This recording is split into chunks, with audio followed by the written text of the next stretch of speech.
안녕하세요. 네. 저는 이철재 회계사고요. 지금 삼덕 회계부에 근무를 하고 있습니다. 예, 들어오세요. 예. 현재 한국공인회사의 국세연구위원장을 하고 있고요. 회계사회에서 부가세와 소득세 상담을 하고 있습니다.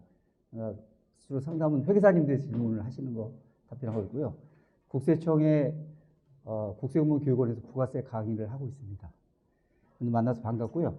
우리가 8시간 강의를 이틀 동안 하는데 8시간 하면 되게 좀 힘듭니다. 그래서 강의를 1시간 정도씩 하면서 좀 쉬시고 강의를 진행하겠습니다.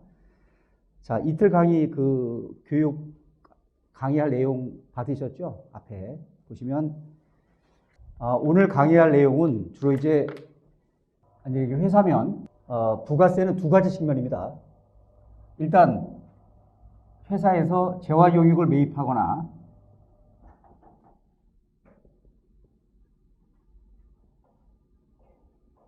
외국서 재화를 수입을 합니다.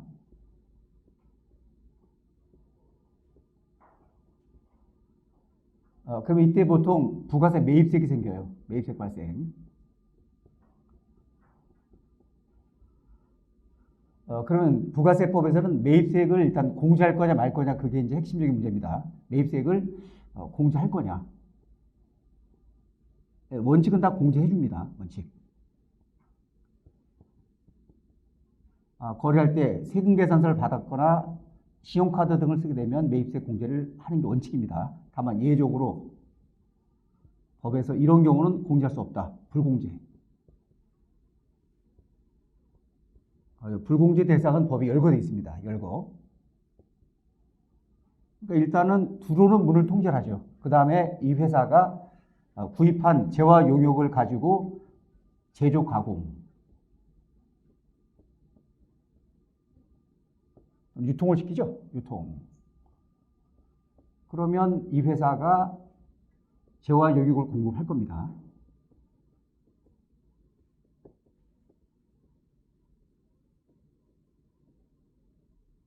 부가세, 이 재화 용역이 부가세 과세 대상이 되면 원칙은 과세입니다. 원칙.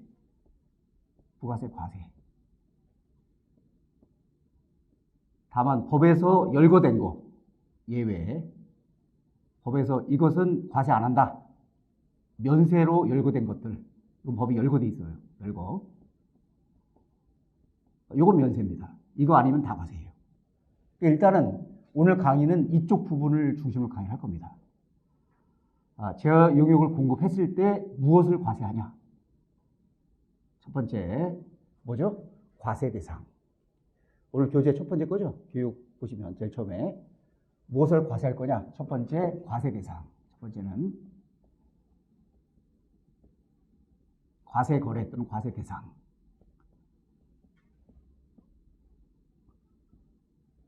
이게 두 가지가 있겠죠, 당연히. 첫째는 재화의 공급, 두 번째는 용역의 공급이죠. 이게 두 가지. 과세 대상은 두 가지입니다. 재화의 공급과 두 번째는 용역의 공급.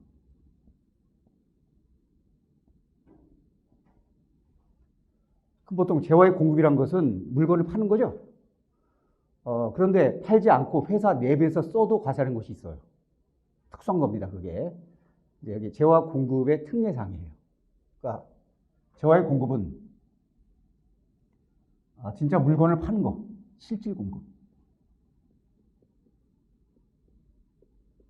두 번째는 물건을 판 게 아니에요. 그런데 법에서 그건 과세하겠다. 예를 들어서 회사가 만든 물건, 제품을 직원에게 선물을 줘요. 명절 때. 부가세 과세하는 경우가 있어요. 개인적 공급이라고 해요. 그 다음에 물건을 거래처 선물. 요건 되면 법에서 과세합니다. 사업상 징역. 이런 것들. 이게 이제 간주공급이라고 얘기하는 겁니다. 간주공급.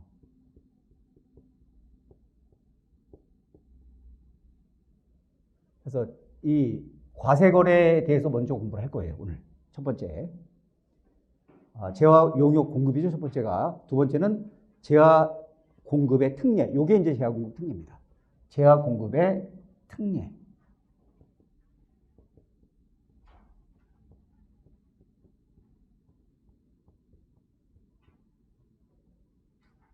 이쪽 측면, 먼저 공급 쪽. 두 번째는 이 어떤 물건을 팔 때 과세되는 물건과 면세 물건이 섞여 있는 경우도 있어요.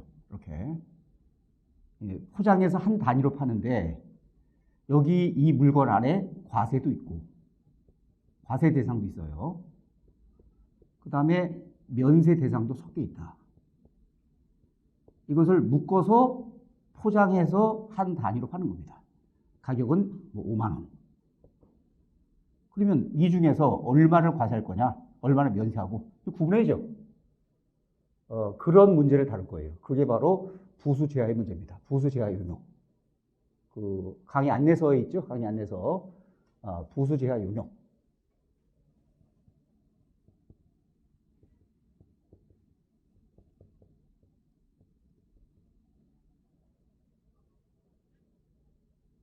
자, 원칙적으로 일단 간단히 설명드리면 원칙적으로 이거를 뭐 보통 일반적으로 회계 쪽에서는 이 과세 대상 물건의 시가와 면세 대상 물건의 시가를 가지고 보통 안부 계산해요. 보통 일반적으로. 그런데 부가세는 그렇게 안 해요. 부가세는 둘 중에서 어떤 게 주냐. 주된 것이 이거면 다 과세. 주가 면세 쪽이에요? 다 면세. 이렇게 합니다. 부가세법은. 이런 거 이제 공부할 거예요. 이게 부수제약 용역에 대한 내용입니다. 오늘 강의할 내용이 세 번째 거죠. 그 다음에 이제 두 번째 문제는 그러면 과세 대상이 될 때 언제 과세할 거냐. 언제. 왜냐면 그 시점에 세금계산서 발급을 해야 돼. 그때 안 끊고 늦게 끊거나 미리 끊으면 문제가 생겨요. 세금서 선발급 인정 안 합니다. 후발급 인정 안 해요. 법에서 열거된 거는 예외지만 그처럼 인정 안 합니다. 네. 그래서 그 다음 할 것은 어느 시점에서 과세할 거냐. 공급 시기 문제.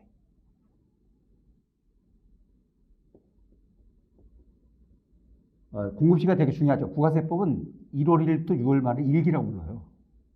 이것이 1기입니다. 제1기 과세기간. 다시 그것을 반을 나누죠. 3월 말까지 나눠서 이 기간을 1기 예정신고 기간. 그 기간을 제1기 예정신고 기간. 부가세 신고는 이 기간에 거래해본 부가세 신고는 있다는 거죠. 4월 25일 날에까지 이 사이에. 그리고 확정신고는 7월 25일까지 하는 거죠. 확정신고 대상은 요거죠. 요거 4월부터. 그러나 1기 예정신고 누락된 것도 포함해 신고하셔야 돼요. 왜냐하면 1기 거래분은 요거기 때문에 이미 신고한 것은 할 필요 없고요. 신고 안 한 것은 포함해 신고하는 거예요. 확정신고 때 신고 기한은 7월 25일까지요. 요거 기한에 신고하셔야 됩니다. 이거 확정신고. 또 2기도 마찬가지죠. 2기도 7, 8, 9 묶어서 예정신고. 그 다음에 연말까지 끊어서 요 기간분 신고한 건 할 필요 없어요. 나머지만 신고하세요. 나머지만. 신고하는 거 포함하시고 확정신고. 그러면 어떤 거래가 일어났을 때 그 거래가 1기 거냐 또 1기 예정 거냐 확정 거냐 2기분이면 예정 거냐 확정 거냐를 구분해서 그 기에 신고하셔야 돼요. 그 기 신고하고 딴 게 신고하시면 가산세를 부과합니다. 그래서 언제 어떤 기간에 거래가 된 거냐. 그래서 공급 시기를 따져야 됩니다. 공급 시기. 이 공급 시기에 세금계산서 발급을 하고 계산서 발급 그리고 그 기간에 신고해야 돼요. 이게 두 번째 이제 다룰 주제입니다. 그리고 만일 공급 시기에 세금서 발급을 해야 되는데 그거보다 먼저 끊으면 어떻게 되냐. 선발급 문제. 선발급. 그 다음에 늦게 끊는 거. 후발급이죠. 어떤 문제가 생기냐. 그걸 공부할 거예요. 자, 그 다음에 공부할 내용은 그러면 부가세 과세 대상이 되고 언제 과세할 게 확정이 됐어요. 그러면 얼마를 과세할 거냐. 얼마를. 그래야죠. 공급가액 문제입니다.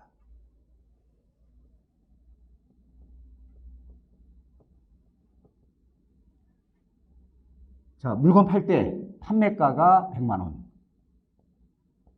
가격이 100만 원이에요. 판매한 날은 7월 5일 날이고. 근데 판매할 때 판매가 100만 원이지만 이번에 할인을 좀 해준 거예요. 할인. 값을 좀 깎아줬어요. 애누리라고 어떤 게 하죠. 애누리. 값을 깎아서 10만 원 깎아주고. 그 다음에 카드사와 협력해서 청구 할인. 할인해서 5만 원 할인. 5만 원.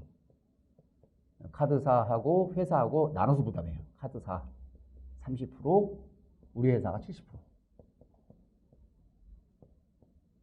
이렇게 해서 가격을 깎아줘서 팔았을 때 얼마를 과세할 거냐.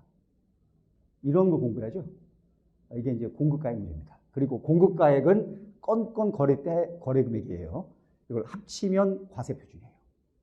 부가세 신고할 때는 합쳐 신고하는 거죠. 합쳐서. 그래서 건건 거래는 공급가액이고 그걸 신고하려고 합치면 과세 표준입니다. 그래서 한 건 한 건의 거래가 합쳐서 신고할 금액이 되는 거죠. 그래서 얼마가 공급가액이냐. 그리고 이걸 합친 게 과표예요. 신고하려고 합치면 과세 표준. 과세 표준에 세율 곱하면 매출세액이 나오는 거죠. 매출 관련 세금이 나옵니다. 매출에 대한 세금 이거. 사업자의 매출 관련 세금. 이거 매입세액이죠. 매출세액이고. 그래서 과세 표준에 세율 곱한 것은 매출세액이에요.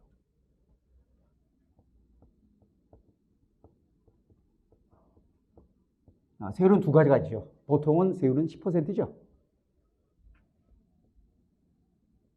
근데 세율이 0%인 것도 있어요. 0%. 보통 직수출, 수출 0%죠. 또 내국시 형태 수출 0%. 0세율. 두 가지 세율이 있습니다. 그래서 0세율이면 부가세가 아예 없죠. 매출세액이 없는 거죠. 0% 곱하면 0이 나와버리죠. 세액이. 이게 0이면 이건 전부 다 환급받는 거죠. 그대로. 그러니까 원래 부가세는 매출세에서 매입세액을 빼서 세금을 신고하는 거예요. 이게 0이 돼버리면 이걸 빼게, 이게 100이라면 이걸 빼게 되면 마이너스 100이 나오는 거죠. 그럼 신고서를 이렇게 제출하면 세무서는 100의 세금을 환급해줘요. 이게 영세율 제도입니다. 영세율. 그래서 그 다음 공부할 것은 과세 표준과 세율이죠. 세율. 그 다음에 이제 거래할 때, 우리가 거래할 때 보통 세금계산서 발급을 하죠.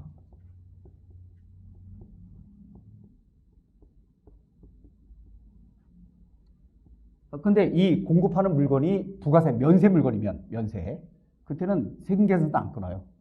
딴 걸 끊죠. 뭐죠? 계산서. 그러니까 부가세 과세 되면 세금계산서, 부가세 면세면 계산서. 그런데 상대방이 만약에 최종 소비자다.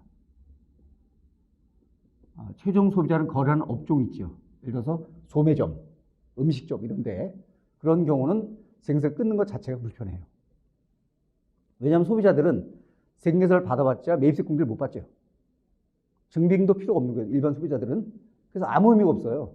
그래서 오히려 불편하기 때문에 영수증 발급을 해라. 누구면? 최종 소비자면. 세금계산서, 계산서. 그러나 최종 소비자일 때는 이거 대신에 영수증 발급. 영수증.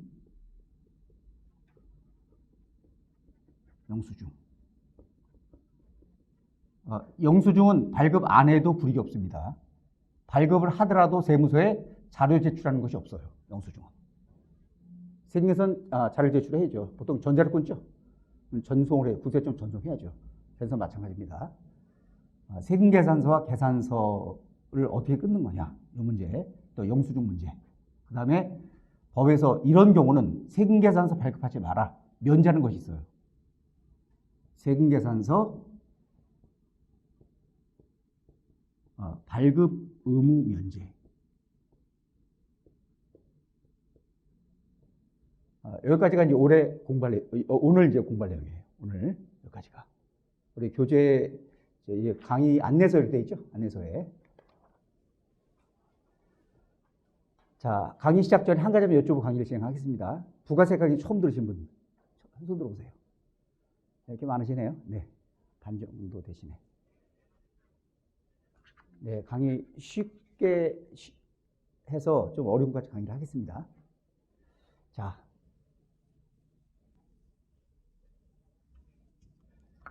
그럼 먼저 강의할 첫 번째 주제죠. 부가세 과세 거래.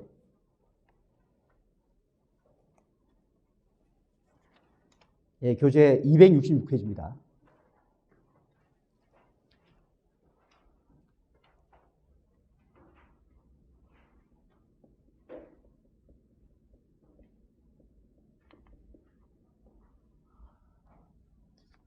자, 부가세 과세 대상.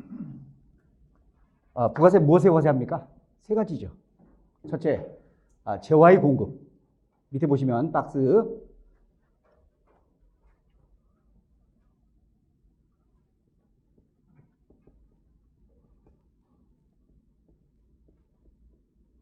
두 번째 뭐죠? 용역의 공급.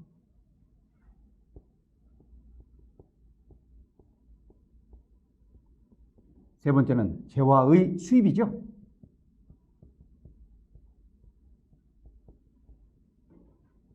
이 두 가지는 공급한 사람이 사업자일 때 과세예요. 이 두 가지 사업자 공급분의 과세예요.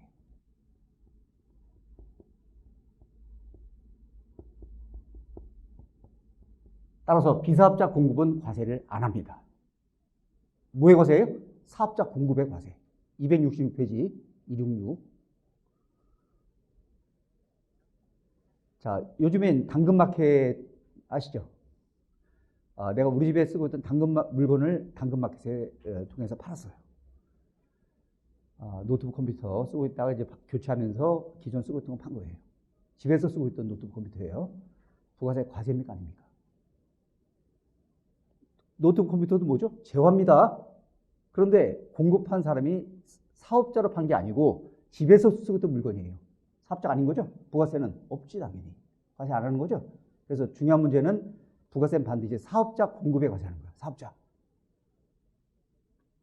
그리고 재화 수입이 있지만 재화 수입은 여러분 회사에서 재화 수입을 해요. 외국서. 그러면 수입자가 세관에 신고를 해요. 수입 신고를 합니다. 그래서 부가세를 내야 돼요. 세관에.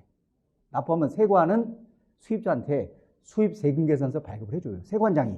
그러니까 공급자 안에 세관장이 적혀있어요. 세관장 내용이 적혀있습니다. 어떤 세관 내용이 적혀있죠. 그럼 우리는 받아서 그걸로 뭐라는 거죠? 매입세 공제를 받는 거죠. 그러니까 우리 매출에 신고하는 게 아니죠. 우리는 매입자죠. 매입자, 수입한 사람. 그래서 제가 수입일 때는 세관장이 과세하는 거지 내가 하는 게 아니에요. 내가 하는 것은 내가 제압한 거, 내가 용역한 걸 신고하는 거죠. 그러니까 사업자 입장에서는 이 두 가지가 과세 대상입니다. 수입할 때 매입세 문제가 생기는 거예요. 사업자는 수입도 매입이죠. 외국서 매입한 거니까. 그러면 여기서 주의할 점은 이 재화가 뭐냐죠. 재화가 뭐냐. 이걸 알아 이제 이 개념이 설명이 되는 거죠. 재화가 뭐냐. 재화의 개념. 옆에 보시면 이제 재화가 나오죠. 267페이지 위에입니다. 재화란 뭐예요? 뭐가 있는? 뭐가 있는? 재산 가치가 있는. 재화란 재산 가치가 있는 뭐와 뭐? 물건과 권리.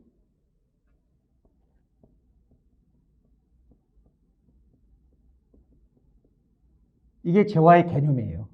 그러니까 돈 받고 팔 수 있으면 다 과세야. 물건, 이게 다 물건이죠. 그리고 권리도 과세입니다. 물건이 뭐냐? 바로 그 밑에 나오죠.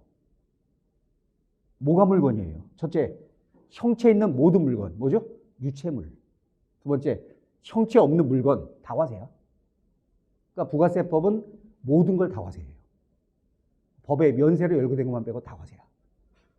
자, 물건의 개념.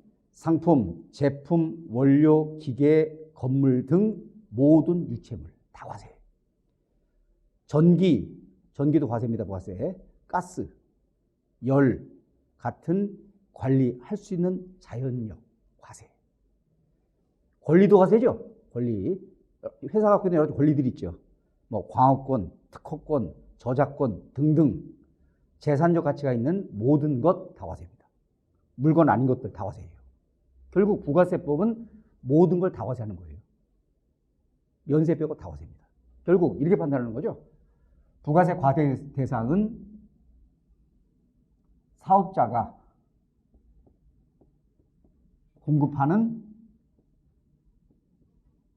재화와 용역이냐. 이게 첫째 핵심 판단 기준이죠. 첫 번째. 그렇다. 그러면 혹시 법에서 열거된 면세냐. 이게 아니다. 다 과세요. 과세. 이렇게 판단하는 게 부가세법. 다 과세. 딱 판단 두 가지죠. 첫째, 사업자가 공급하는 재화 용역이냐. 첫째 질문이 그거예요. 그렇다. 면세로 열거돼 있어? 아니다. 과세. 그럼 과세예요. 그러니까 이미 여러분들 회사는 사업자예요. 그 다음에 재화의 개념은 지금 봤죠. 재화가 뭐예요? 재산 가치가 있는 거. 다 과세. 다 대상이죠. 물건도 과세고, 과세 대상이고, 권리도 과세 대상이에요. 물건은 형체 있는 유체물, 과세. 형체 없는 전기, 가스, 열 같은 것도 다 과세입니다. 각종 권리도 과세고. 따라서 면세로 열거된 것만 제외하고 다 과세가 되는 거죠. 그래서 부가세법은 이렇게 부르죠. 소비에 과세하는 것에는 모든 소비에 과세한다. 부가세를 이렇게 불러요. 일반 소비세. 부가세가 일반 소비세입니다. 그러면 특별한 물건에 과세하는 것도 있냐? 당연히 있죠. 뭐가 있죠? 개별 소비세. 그 특정한 물건만 과세하죠. 더 열거된 물건만. 또 주세, 뭐에 과세해요? 술. 술에만 과세하는 거죠. 열거된 술에만. 법에 열거된 술들. 또 담배 소비세, 뭐에 과세해요? 담배 과세하는 거죠. 그래서 그런 것은 개별적 물건을 과세하는 거예요. 그러나 부가세법은 모든 소비에 다 과세해요. 자, 그 다음에 넘겨주세요. 넘겨서 268페이지입니다.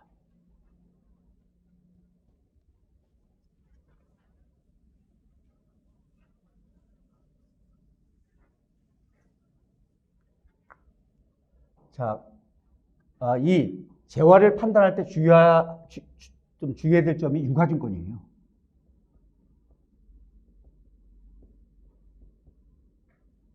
유가증권. 교재 보시면요. 유가증권의 설명이 나옵니다. 화폐, 돈이죠. 수표, 어음 같은 화폐 대용증권. 268페이지. 자, 첫째가 뭐예요? 화폐 대용증권.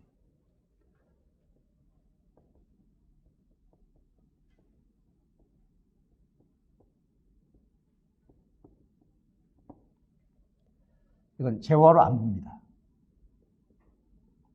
재화가 아니에요. 왜죠? 돈이죠, 돈. 돈은 돈 자체를 소비하는 건 아니에요. 돈은 소비할 물건 살 때 결제하는 거예요, 결제. 결제하는 거죠? 결제, 물건 사고, 소비. 물건 소비하는 거지 돈을 소비하는 건 아니에요. 돈은 소비할 물건을 사기 위해서 결제 수단을 쓰는 거예요. 결제. 그래서 돈 자체는 재화로 안 봅니다. 과세 안 해요. 어음도 마찬가지, 수표도 마찬가지입니다. 결제 수단 과세 안 해요. 두 번째는 지분주권이죠. 주식과 출자 지분 재화로 안 봅니다. 자, 지분증권이라고 하는 게 있죠. 지분증권. 주식이나 출자 지분 재화로 안 봅니다. 재화가 아니에요. 세 번째, 채무증권. 어떤 게 있죠? 회사채, 국공채. 돈과 똑같은 거예요. 왜? 만기되면 원금 주죠? 중간에 이자 주고. 돈이야, 돈. 그 국공채나 회사채를 지금 소비하는 건 아니죠. 재화를 안 봅니다. 그러나 물품증권.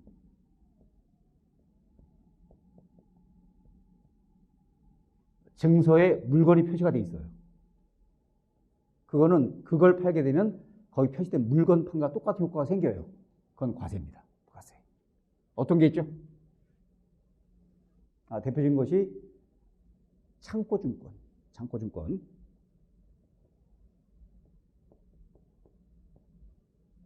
자, 창고에 물건을 맡겨놨어요. 옷 창고에 등산복을 1,000벌 정도를 맡겨놨어요. 그럼 창고업자가 창고증권을 발행을 해줘요. 그걸 갖고 있는데 딴 회사에서 물어봐요. 혹시 등산복이에요. 있습니다. 사겠다는 거예요. 그래요? 창고에 물건 보관시켜 놨으니까 증권을 사세요. 팔죠? 돈 받고. 팔면 그 사람이 창고에 제시한 물건을 줘요. 창고에 보관시킨 물건 판과 똑같은 거예요. 또 대표적인 것이 선화증권. 이건 뭐죠? 배의 물건을 선적하면 해운회사에서 선화증권 발행해줘요. 보통 BL이라고 얘기하죠. BL. 이걸 팔게 되면 산 사람이 배가 도착됐을 때 제시하면 물건 주죠. 배는 운송용 물건 판과 똑같은 거예요. 또 화물상한증.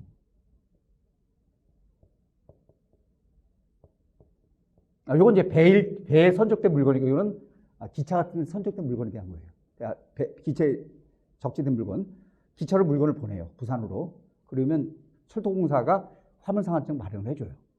그걸 팔죠. 팔면 산 사람이 부산에 제시하면, 부산역에 제시하면 물건 줍니다. 기차로 운송 중 물건 판 거와 똑같은 거예요. 이런 것은 부가세 과세입니다. 자, 그 다음에 두 번째 나오는 게 뭐죠? 상품권.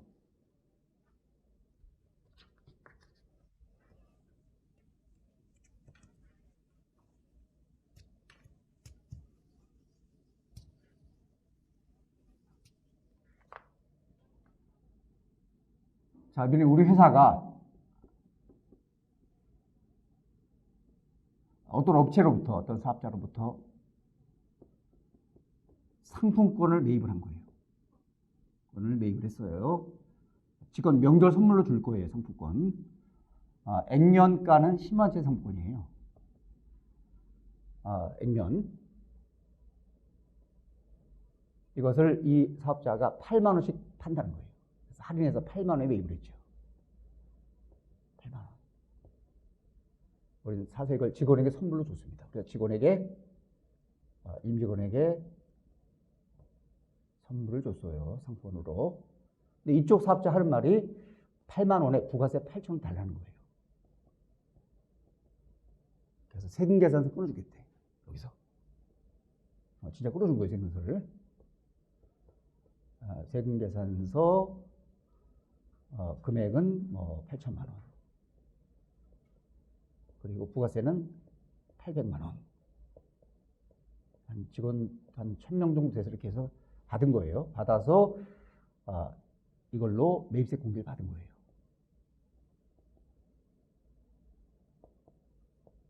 무슨 문제가 있나요? 큰일 납니다. 상품권은, 이 금액이 적힌 상품권은 돈과 똑같은 거예요. 뭘 때 쓰는 거예요? 결제. 물건 구매하고 뭘로 하실래요? 이걸로 결제할게요. 결제수단이죠? 결제수단은 재화가 아니에요. 그걸 소비하는 게 아니죠. 소비할 물건 살 때 쓰는 거지 그걸 소비하는 게 아닙니다. 따라서 재화가 아니기 때문에 재화 용역이 아닌 거죠. 재화 용역이 아닌 거래는 과세하지 않는 거래입니다. 이 거래는 부가세 과세 대상이 아니기 때문에 세금계산서 발급을 받을 수 없는 거예요. 발급받은 거 잘못된 거예요. 발급받을 수 없습니다. 발급받지 못한다면 매입세 공제 받을 수 없는 거죠.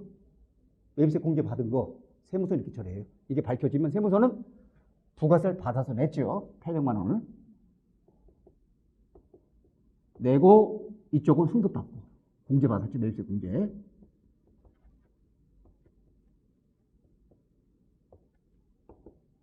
이게 딱 적발되면 세무서는 이렇게 조치를 취해요. 부가세 과세도 아닌 거에 대해서 세금계산서 끊으셨네요. 잘못된 겁니다. 이 세금 낸 것을 환급해줘요. 환급. 여기는 세금 추징이에요. 공제도 안 되는 걸 공제 받으셨네. 세금 내세요. 추징. 그럼 여기서 받아서 주겠죠, 돈을. 줄 겁니다. 원래 받아서 냈기 때문에 받아 줄 거예요. 불러주죠. 결국 세금은 똔똔이야. 똔똔이죠. 받아서 낸 것을 돌려주면 받아 주죠, 도로. 그런데 문제는 가산세예요. 항상 가산세 문제예요, 이게. 세무서에서는 여기다가 얘기를 하죠. 부가세 신고하실 때 800만 원을 공제를 더 받았다. 그래서 부가세 800을 덜 낸 거다. 과소납부. 과소신고와 과소납부. 과소신고 가산세를 내라. 가산세. 보통 10%예요. 가산세가. 그럼 부정행위로 하면 40%. 가산세가 세금에. 그리고 과소납부하면 납부된 기간이 이제 날짜가 계속 지나죠. 지나면 일수로 계산해. 이자를. 이자 계산이에요. 하루 이자가 0.025%예요. 하루 이자가. 요거는. 가산세. 두 개 다 붙는 거야, 가산세가. 하루 이자가 0.025%입니다. 하루에 1일. 그러면 부가세 공제받은 신고한 그 기한부터 따져서 추징할 때까지 기간이 뭐 몇 년 지났을 때는 이자만 해도 몇십 프로 나올 거예요. 그래서 이르 가산세의 과세가 될 거예요. 가산세 문제. 그래서 세금 계산서를 다 받아서 공제받는 게 꼭 좋은 건 아니야. 왜? 부가세 과세하지 않는 거는 세금서 받아서는 안 되는 거예요. 그러니까 여기서 만약에 8만 원에 부가세 8천 원 주세요 하고 얘기하면 여기 담당 직원은 얘기를 해줘. 여기다. 상품권은 부가세 과세 대상도 아닌데 무슨 세금 계산을 끊는다고 하는 거냐? 이렇게 얘기하죠. 부가세 과세 대상이 아니기 때문에 부가세는 줄 수 없다. 세금서 끊지 마라라고 얘기하죠. 그래서 무조건 세금서를 받아서는 안 된다는 거예요. 그러니까 여러분 회사에서 만약에 면세 거래에 대해 세금을 받았다. 공제받죠? 잘못된 거예요. 받으면 안 됩니다. 면세 거래는 매입세액이 없는 거죠. 계산서를 받으시고 공제 받으면 안 되죠. 그러니까 세금 계산서는 꼭 부가세 과세 대상일 때 끊고 받고, 면세 대상은 세금서 끊지 않고 부가세 받지 마시고요. 끊지도 마시고. 또 하나, 여러 회사에서 부가세 면세 대상 거래를 했어요. 자, 회사에서 이번에 이쪽에다가 우리 회사입니다. 부가세 과세하지 않는 것이 있죠. 재화 용역 아닌 거 또는 재화 용역이라도 면세인 거. 그건 과세하지 않는 거죠. 면세인 거 또는 재화 용역이 아닌 거 과세하지 않는 겁니다. 만약 회사에서 이번에 주식을 판 거예요. 여기가 우리 회사고 모 회사예요. 자회사고. 자회사 쪽에 우리가 보유하고 있던 주식을 팔았습니다. 가격은 10억. 거래할 때 여기 직원이 부가세를 잘 몰라서 여기다 얘기를 했죠. 부가세를 1억 달라. 그리고 세금 계산서를 끄는 거예요. 발급. 부가세를 받아서 1억을 냈습니다. 그리고 이쪽은 매입세 공제를 받고. 공제를 받았어요. 1억이 돼서. 이게 나중에 적발되면 국세청 어떻게 처리합니까? 아까 똑같아요. 주식은 과세 대상 아닌데 왜 세금 계산서 끊었습니까? 잘못된 겁니다. 부가세 1억 내신 거 환급해 드릴게요. 환급이죠? 환급. 받아서 하면 돈을 줄 겁니다. 그리고 여기다가는 부가세 1억 공제도 아닌데 왜 공제 받았습니까? 이거 매입세 불공제입니다. 그리고 세금을 1억 덜 냈으니까 가산세를 내세요. 가산세. 두 가지. 과소신고. 그 다음에 납부불성실. 이게 한 4년 정도 있다 걸리게 되면 가산세만 해도 세금이 한 50% 이상 나와요. 1년 이자가, 하루 이자가 0.025%면 하루 이자가 1년에, 이게 1년 이자예요. 1년에 9.125% 이자 붙어요. 4년이면 얼마예요? 거의 40% 이자예요. 거기다가 이것도 있죠. 과소신고 10%. 두 개 더하면 얼마예요? 50% 가산세입니다. 세금 1억에 50% 가산세를 내야 돼요. 그러니까 1억 세금이 어떻게 또 돈이죠. 돌려받으니까. 그러나 가산세는 5천만 원이에요. 그럼 이렇게 일이 터져버리면 회사 담당 직원은 어떻게 되겠어요? 회사에서 뭐 징계도 하고 할 겁니다, 아마. 그래서 반드시 거래할 때 부가세 과세 거래인지 아닌지를 딱 구분해서 처리가 돼야 돼요. 요즘에 직원들이 이것도 실수를 많이 해요. 이게 부가세 면세 대상인데 세금서 끊는 거. 세금서가 아니죠? 면세 뭘 끊어야죠? 계산서 끊어야지. 이거 헷갈려가지고 하는 경우도 많아요. 그게 가산세 대상이냐 뭐 논란이 많은데 어떻든 그런 실수도 좀 많이 합니다. 그 다음에 계산서를 우습게 하는 분들이 많아요. 계산서를 끊을 것을 안 끊고 늦게 끊어요. 가산세 있어요. 가산세. 지난번 어떤 회사가 계산서를 늦게 끊었는데 늦게 끊은 금액이 20억이에요. 지연 발급 가산세가 1%예요. 가산세만 2천만 원 나왔어요. 그러니까 계산서도 늦게 끊으면 절대 안 됩니다. 언제 끊어야죠? 공급 시기에. 부가세가 똑같아요. 그래서 이제 오늘 이제 강의할 내용 그런 내용들이죠. 자, 이거 기억하시고요. 교재 보세요. 상품권. 268페이지입니다. 상품권이란 개념이 쭉 나오고요. 명칭 또는 형태에 관계없이 일정한 금액이나 물품 또는 용역의 수량이 기재된 어떤 증서입니다. 증서. 자, 상품권은 유가증권이죠. 결제수단을 쓰는 상품권들, 결제수단인 거, 결제수단은 과세하지 않는 거예요. 근데 물품 자체가 표시된 건 과세야. 그러나 결제수단을 쓰는 것은 과세 안 합니다. 돈과 똑같은 거죠. 또 하나, 선불 전화카드, 선불 교통카드, 또 모바일 쿠폰, 그 다음에 호텔 숙박권, 영화 입장권, 영화 예매권, 공연 티켓, 항공권 마찬가지예요. 똑같아요. 왜냐하면 그것은 나중에 이용할 수 있는 그런 걸 표시한 것 뿐이지 그 자체가 어떤 제어유익은 아니에요.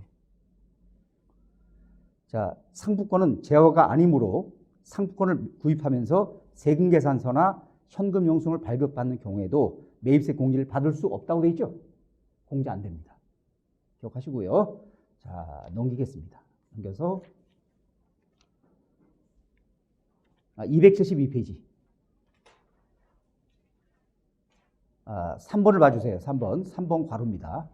채권 양도.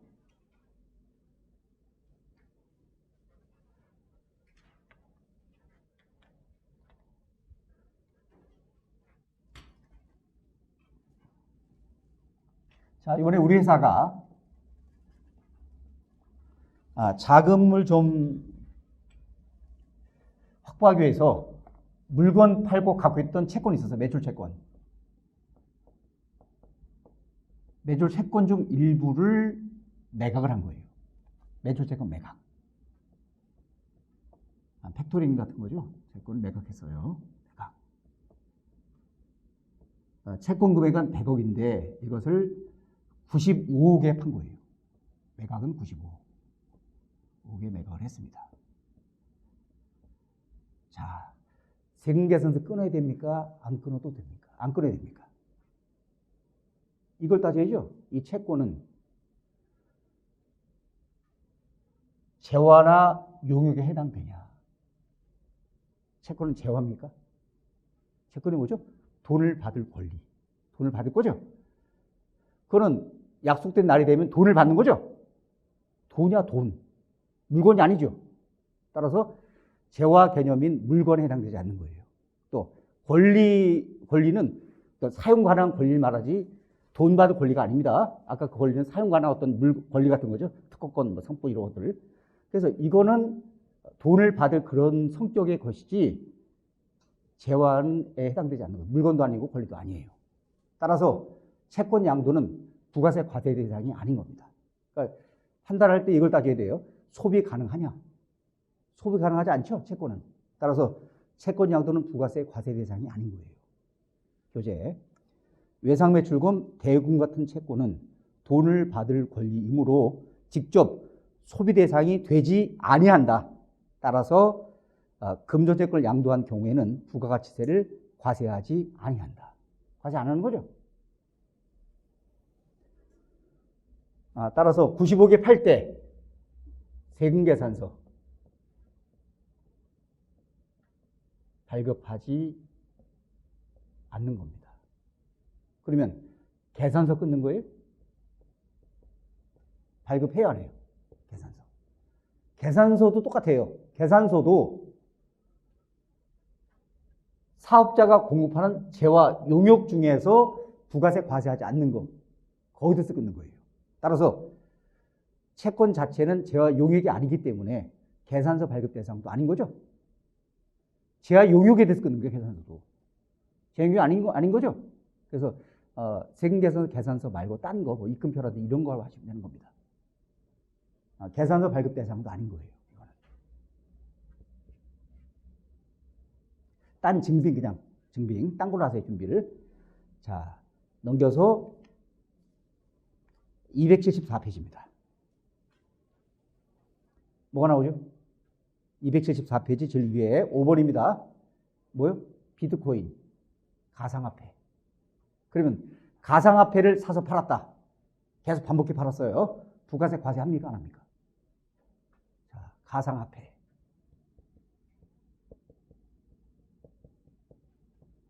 아, 누가 구체적인 물어봤어요. 질의. 구체적 답변이 나오죠. 보시면 교재. 자, 비트코인이 화폐로서 통용되는 경우에는 부가가치세 과세 대상에 포함되지 아니하나. 뭐일 때요? 화폐일 때. 결제수단. 그러나 재산적 가치가 있는 재화로서 거래되는 경우에는 부가가치세 과세 대상에 해당한다라고 국세청 답변을 계속하고 있죠. 어떤 거예요? 둘 중에서. 국세청은 그냥 이거단 말이 아니죠. 이거면 이렇게 하고 이거면 이렇게 해라. 그럼 둘 중 어떤 건가요? 제가 볼 때는 가상화폐는 말 그대로 화폐잖아. 어떤 결제수단이죠, 사실은. 그 자체가 어떤 소비 대상 되지는 않는 거죠. 따라서 화폐 성격이 있는 것 같아요. 화폐 쪽. 그래서 부가세 과세 대상은 아닌 걸로 지금 판단이 듭니다. 이게 이제 외국인 경우도 부가세 가장 발달된 국가들, 유럽 국가예요. 유럽도 과세 안 해요, 부가세. 가상화폐는. 그러니까 화폐를 보는 거예요, 거기서도. 우리도 아마 마찬가지로 봐야 될 것 같네요. 자, 그 다음에 넘겨주세요. 279페이지.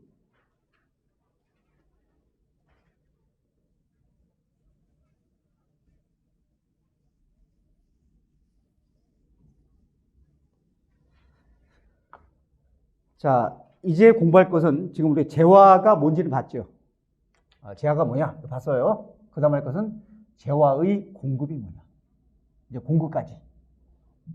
여기까지 하면 이제 완전히 요게 이해가 되는 거예요. 자, 279페이지 밑에 나오죠.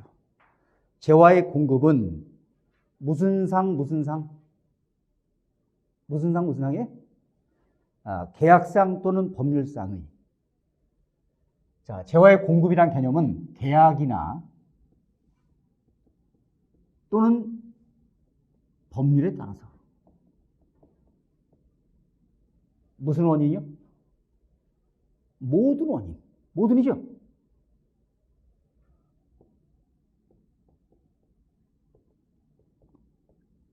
재화를 인도하거나 양도하는 것.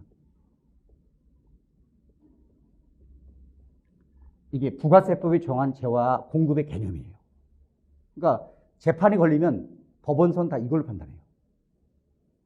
계약이나 법률에 따라서 재화를 인도 양도한 거냐. 과세. 그거 아니냐. 과세 안 합니다. 자, 문장 줄 치세요. 재화의 공급은 줄 치세요. 밑줄. 계약상 또는 법률상의 모든 원인에 따라 재화를 인도하거나 양도하는 것으로 한다. 부가세법 9조 1항. 자, 넘기시고요. 그럼 어떤 게 있냐, 구체적으로. 넘기면 280페이지 나오죠. 자, 쭉 박스에 보시면요, 밑에. 첫째 뭐죠?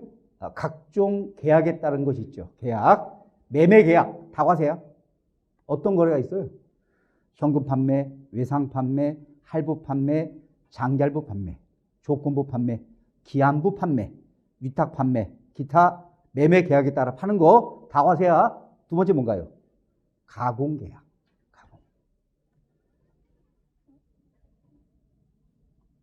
자, 제가 아는 회사가 이런 걸 해요. 이쪽 회사가 있어요. 회사 A로 할게요. 이 회사라고. 이 회사에서 이걸 줘요. 이렇게 생긴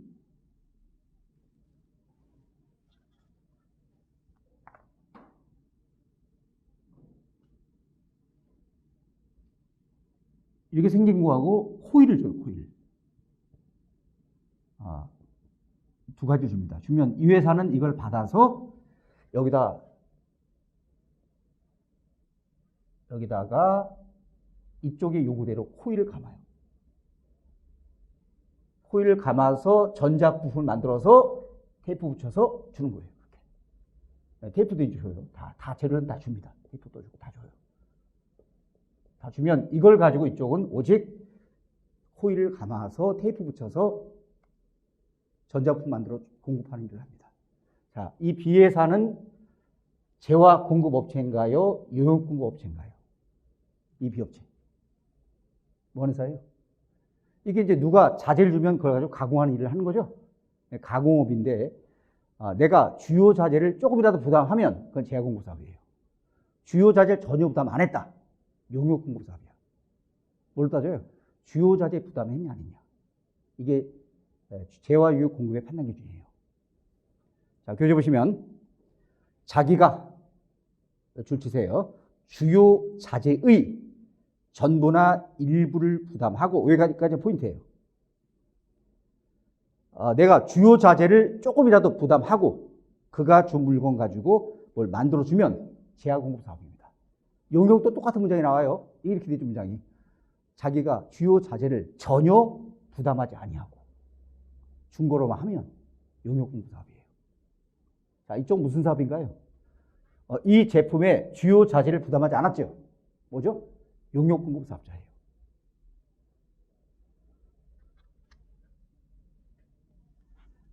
제가 아는 회사가 이제 옷을 만드는 회사가 있어요. 옷. 여기서 이제 원단을 줘요. 원단. 제공. 이걸로 우리가 디자인한 대로 재단해서 재단. 봉제, 바느질을 해서 옷을 만들어 주세요. 의류를 줍니다. 의류. 당신이 부담할 것은 노동력하고 실만 부담해라. 실. 나머지 원단 다 준다. 실은 거기서 부담하는 거예요. 자, 이쪽 뭐 하는 회사인가요? 옷의 실은 주요 자재인가요? 아닌가요? 실. 원사, 실. 이 옷이죠, 지금 옷. 옷은 주요 자재가 원단이에요. 실이 아니고, 실은 잘 보지도 않아. 실은 주요 자재가 아닙니다. 그건요. 따라서 주요 자재가 아니기 때문에 이쪽 업체는 주요 자재 부담 없이 가공해 준 거죠. 뭔 회사예요? 용역 공급 업체입니다. 그러니까 주요 자재 부담하면 재화 공급 사업이죠. 그래서 원단을 주면서 이 원단은 일부 원단이다. 일부는 사서 옷을 만들어 달라. 원단 사서 만들죠. 붙여서 그거는 재화 공급 사업자죠. 주요 자재 부담했기 때문에. 자, 세 번째 뭐죠? 교환 계약, 교환. 그 다음에 현물 출자 등 기타 계약상 원인. 그 다음에 5번 빼고, 그 다음에 밑에 경매, 수용, 판결 등 법률상 원인. 그러니까 다음은 과세하지 않는다. 옆에 가나다 세 가지 나오죠. 국세징수법에 따른 공매나 수의계약, 민사집행법에 따른 경매, 그 다음에 강제경매, 담보권 실행을 위한 경매, 민법, 상법 등 기타 법률에 따른 경매를 포함한다. 답은 도시 및 주거환경 정비법, 공익사업을 위한 토지 등 취득 및 보생하는 법률에 따른 수용. 자, 사례, 이게 용역도 똑같아요. 용역도 이렇게 된 문장이 돼 있어요. 용역 공급이 뭐냐? 계약상 또는 법률상 모든 원인으로 또는 법률상의 모든 원인.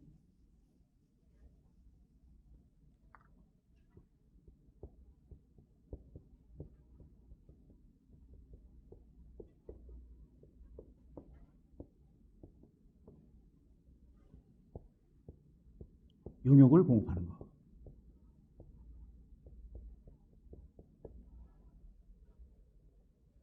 자, 이게 이제 용역 공급인데 개념이 토지를 임대를 해요. 토지 임대는 용역 공급 사업입니다. 여기 해당되는 거예요. 부가세, 과세. 과세입니다. 근데 우리 회사 토지가 있는데 공장 옆에 토지가 있어요. 이렇게. 여기 공장이고 옆에도 우리 땅이에요. 여기까지 우리 땅인데 담은 여기까지 돼 있어요. 담 바뀝니다. 이 우리 회사 공장 옆에 있는 땅이 있는데 그 땅을 구청에서 여기를 무단 점유한 거야. 무단 점유. 하고 여기다가 쓰레기 그 치우는 어떤 쓰레기 하치장 같은 걸 쓰는 거예요. 그래서 구청에서. 그래서 우리가 구청 상대로 소송한 거예요. 왜 남의 땅을 무단 점유하냐? 임대료 내라. 임대료가 아니고 무단 점유로 인한 손해배상. 구청 상대로 소송을 건 거예요. 우리 회사에서. 소송 걸어서 판결을 받았어요. 무단 점유로 인한 손해배상금, 무단 점유로 인한 손해배상금을 받은 거예요. 배상금으로 1억을 받았습니다. 자, 부가세 신고 때 과표에 넣어야 됩니까? 안 넣어도 됩니까? 그러니까 세금에서 꺼내야 되냐? 돈 받을 때. 자, 이건 재화의 용역 어디에 해당되죠? 중요한 것은 이게 임대냐? 임대면 과세예요. 근데 무단 점유로 인해서 받는 손해배상금은 우리가 구청과 계약을 맺은 것도 아니고 계약에 따라 용역을 공부한 게 아니죠. 법률에 따라 용역을 공부한 것도 아닙니다. 그냥 남의 땅을 무단 점유해서 받은 거죠. 부가세는 과세할 수 없는 거예요. 그러니까 세금서 끊지 마세요. 돈만 받으시고 부가 신고서에 넣지 마세요. 넣는 거 아닙니다. 교재 보세요. 사례 옆에 나오죠. 지방자치단체가 갑의 토지를 무단 점유하여 도로로 사용함에 따라 갑이 부당이득금 반환 청구 소송에 의하여 받은 손해배상금이 부가세 과세 대상이냐 물어봤죠. 답변은 뭐예요? 과세 안 한다. 왜? 그것은 문장 보시면요. 지방자치단체와 토지 소유주 간에 계약상의 원인을 볼 수 있는 특별한 사정이 없다면 법원의 판결에 따라 지급받는 부당이득금은 계약상 또는 법률상의 원인에 의한 용역 공급이 아니므로 부가가치세가 과세되지 아니한다.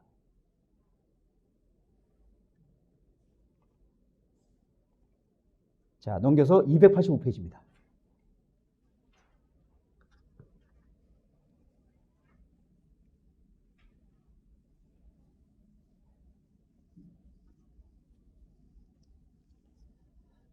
제 이제 아는 회사가 영등포에 이제 있는 회사가 있는데, 영등포 역에 이제 가시면 그 옆쪽에 철강 회사들이 쫙 있어요.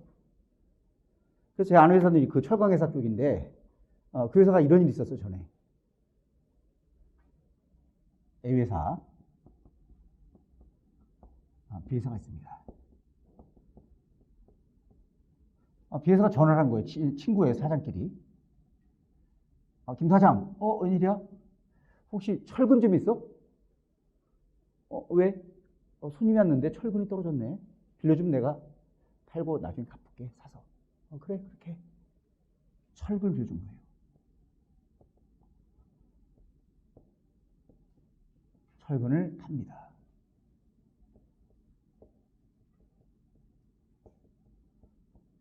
철근을 사서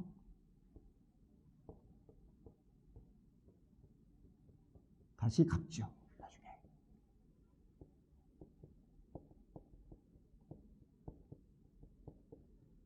자, 이 A회사, B회사 간에 철근을 빌려주는 이 거래, 나중에 갚는 이 거래, 부가세 과세 대상이 됩니까? 안 됩니까? 과세 대상이에요? 맞아요? 이걸 판단하는 거죠. 이 거래가 철근은 제외합니다. 면세 대상이 아니에요. 계약상 또는 법률상의 모든 원인으로 제한을 인도양도하는 건가요? 아닌가요? 이 거래가. 그 판단이에요, 항상. 철근 왜 빌려준 거예요? 거기서 빌려달라. 빌려달라 한 게 뭐죠? 그쪽이 빌려주세요. 청약한 거야. 그래, 빌려줄게. 승낙. 계약이 성사된 거예요. 계약입니다. 계약에 따라서 철근을 빌려줘요. 그럼 그거 어떡하죠? 그것을 소비하는 거야. 판매. 소비도 이어지는 거죠? 따라서 이 거래는 부가세 과세 거래입니다.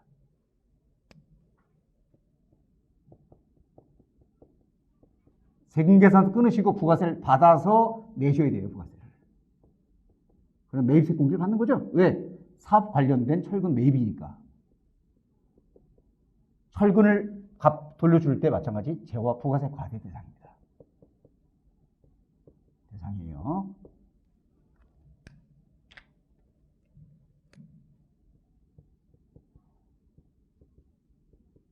부가세를 받아서 내시고 매입세 공제를 받으세요. 그럼 되는 거죠. 그런데 두 회사 회계 담당자가 모두 이게 과세 대상이라는 사실을 인지를 못하고 그냥 빌려주는 건 줄 알고 나중 받을 거니까 아무것도 아니다 생각하고 세금계산서를 안 끄는 거예요. 신고도 안 했어. 나중에 한 회사가 세무조사를 받고 이게 딱 걸렸죠. 국세청은 이거는 한쪽만 걸리는 게 아니에요. 양쪽 걸리는 거예요. 부가세를 양쪽 다 추징했죠. 부가세 추징. 가산세 세 가지. 세금에서 미발급 가산세 2%의 건 공가액에 신고불성실, 납부성실, 부가세까지 합쳐서 엄청난 세금을 추징했어요. 양쪽 다야 이건. 그래서 하면 아무것도 아니죠. 하면은 그냥 부가세 받아내면 되고 공제받으면 되는 거 아무것도 아니야. 안 해가지고 나중에 큰 불이익이 있었던 사건이에요. 소비대차 거래 부가세 과세 대상입니다. 교재 보세요. 소비대차란 당사자 일방이 금전이나 기타 물건을 빌려주고 상대방은 나중에 같은 종류의 물건으로 나중에 주겠다. 이런 약정하는 그런 계약입니다. 민법에 나오죠? 계약편에. 계약이죠. 계약상이야. 사업자가 소비대차로 다른 사람에게 재화를 빌려주는 것 과세입니다. 빌려간 재화를 갚는 것 다 과세야, 둘 다. 사례에 보시면 요 비슷한 내용이 나옵니다. 설명드렸던 거고요. 자, 넘기세요, 이제. 그 다음에 넘겨서, 쭉 넘기세요. 넘겨서.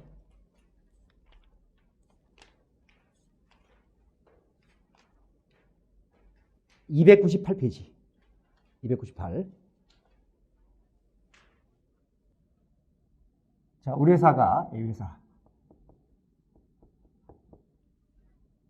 B회사로부터 돈을 좀 빌립니다. 자금을 차입을 해요. 차입. 10억. 근데 B회사가 이걸 요구해요. 담보를 제공하세요. 담보요?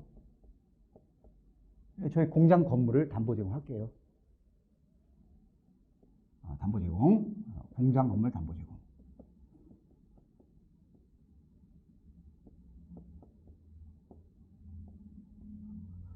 보통 공장 건물 같은 것은 부동산이죠. 부동산은 등기부상에서 저당권 설정 같은 거 해주면 되는 거죠. 이게 담보 설정이죠. 그래서 등기부상에서 저당권 설정, 저당권. 근데 하는 말이 여기서 이 회사가 하는 말이 이 건물 가치가 한 5억밖에 안 돼서 담보를 더 제공하래요. 안 된대, 그걸로. 우리 뭘로 하지? 이때 얘기했어요. 우리 제품을 좀 맡길게요. 돈 갚으면 찾아갈게, 도로. 그래서 나머지는 우리 회사 제품을 보관하기로 한 거예요. 제품을 철강 쪽인 제품을 보관시켜놨어요. 보관. 담보로. 제품을 이거는 맡겨놓는 거죠. 맡겨놓고 돈 갚으면 물건 찾아가는 거로. 이 방식이 질권 방식이에요. 질권 설정. 그래서 건물 한 5억 정도 되는 건물하고 제품 한 7억 정도 되는 제품을 10억 정도로 해서 돈 차입고 좀 더 많게 해가지고 이것을 담보 제공해 준 거예요. 자, 이 담보 제공은 부가세 과세입니까? 아닙니까? 어떻게 판단해야죠? 이 담보 제공이 계약상 또는 법률상의 모든 원인으로 재화를 인도 양도하는 거냐? 판단해야죠. 자, 인도 양도한 거예요? 담보 제공은 뭐예요? 돈 못 갚으면 그걸 매각해서 돈 받아라, 이런 의미죠? 이 물건 너 써라 라는 건 아니죠. 그건 아니잖아요. 그래서 담보 제공 자체는 재화 공급이 아닌 겁니다. 재화를 인도 양도한 게 아니죠, 당연히. 따라서 담보 제공은 부가세 과세 대상이 아닌 거예요. 세금계산서 끊으면 절대 안 됩니다. 끊으시면 안 되는 거예요. 끊으면 나중에 매입세 공제를 받은 문제가 생겨서 절대 끊으면 안 되는 거예요. 교재. 질권, 저당권, 양도담보 목적으로 동산, 부동산 또는 부동산상 권리를 제공하는 것은 실제로 재화가 이전된 게 아니죠. 따라서 재화 공급으로 보지 않는다라고 되어 있죠. 그러나 담보 중된 물건을 나중에 이 회사가 돈을 변제를 못했어요. 그래서 찾아가 얘기를 했죠.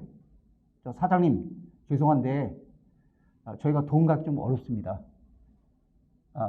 저희 물건을 일부 저희 이 공장 쪽 돈은 갚을 테니까요.